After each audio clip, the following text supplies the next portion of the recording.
టిట్కో ఇళ్ల లబ్ధిదారులకు good news అండి. తెలుగుదేశం ప్రభుత్వం వచ్చి నెల రోజులు కాకముందే టిట్కో ఇళ్ల నిర్మాణానికి గత వైసీపీ ప్రభుత్వం ఏర్పడిన అడ్డంకులను ప్రస్తుతం తెలుగుదేశం పార్టీ ఒక్కొక్కటిగా తొలగిస్తూ ఉంది. గత వైసీపీ ప్రభుత్వం టిట్కో ఇళ్లపై రివర్స్ టెండరింగ్ లో భాగంగా భారీ ఎత్తున 7,000 కోట్ల రూపాయలు అయితే అప్పులు చేయడం జరిగింది.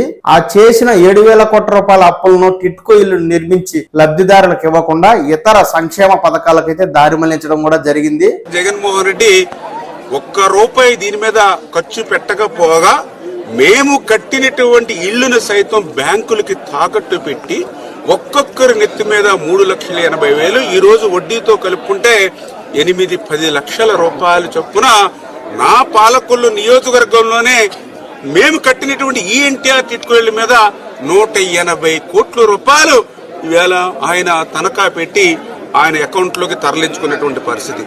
ఆంధ్రప్రదేశ్ రాష్ట్రంలో చూస్తే దగ్గర 7-8 వేల కోట్ల రూపాయలు ఎన్టీఆర్ టిట్కోలను తాకట్టు పెట్టి మరి జగన్మోహన్ రెడ్డి తీసుకున్నటువంటి పరిస్థితి.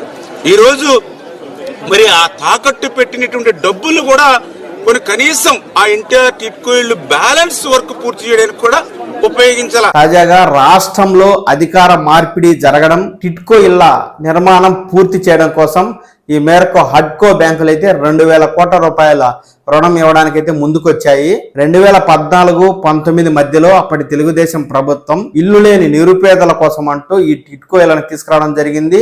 ఈ మేరకు 5 ఏళ్లలో 2,62,000 ఇళ్లను నిర్మించి లబ్ధిదారులకు ఇవ్వాల్సి ఉండగా దాదాపుగా 1,45,000 ఇళ్లను 90% పూర్తి చేయడం జరిగింది.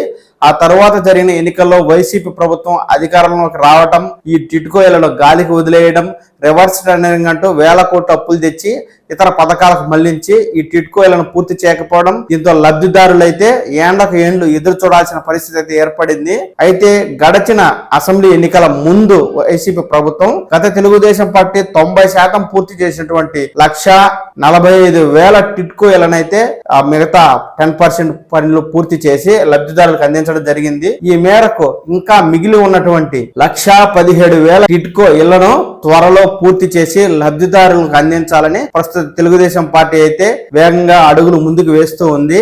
ఇందుకు గాను ఈ 1,17,000 ఇళ్ల నిర్మాణానికి దాదాపుగా 5,000 కోట్లు అవసరం అవుతాయని భావించి ఈ మేరకు హడ్కో నుంచి నిధులకు లోన్ అడగగా 2,000 కోట్ల రూపాయలు నిధులు అప్పుగా ఇవ్వడానికి హడ్కో బ్యాంకులు అయితే అంగీకరించడం జరిగింది. ప్రస్తుతం ఈ 1,17,000 ఇళ్ల నిర్మాణానికి 5,000 కోట్ల రూపాయల నిధులు అవసరం ఉండగా హడ్కో ఇస్తున్నటువంటి 2,000 కోట్ల రూపాయల రుణం టిట్కో ఇళ్లకు సంబంధించి ప్రభుత్వం వద్ద 1,300 కోట్ల రూపాయల నిధులు ఉన్నట్టు, అలాగే లబ్ధిదారుల నుంచి 1,500 కోట్ల రూపాయలు రాబట్టాల్సి ఉన్న నేపథ్యంలో ఇప్పటికే అధికారులు ఈ టిట్కో ఇళ్ల నిర్మాణాన్ని ప్రారంభించడం అనేది జరిగింది.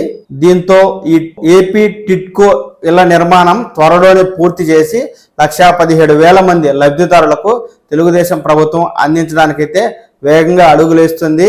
ఆంధ్రప్రదేశ్ లో ప్రభుత్వ పథకాలు, ఉద్యోగ సమాచారం, ఇలాంటి టిట్కో ఇళ్ల సమాచారం ఏది ఉన్నా ఉన్నది ఉన్నట్టుగా నేను మీకు తెలియజేస్తూ ఉంటాను. ఈ సమాచారాన్ని మీరు మీ మొబైల్ ఫోన్ ద్వారా తెలుసుకోవడం కోసం ఈ పవన్ టాక్స్ తెలుగు ఛానల్ ని లైక్ చేసి, షేర్ చేసి, సబ్స్క్రైబ్ చేసుకోండి. నమస్కారం.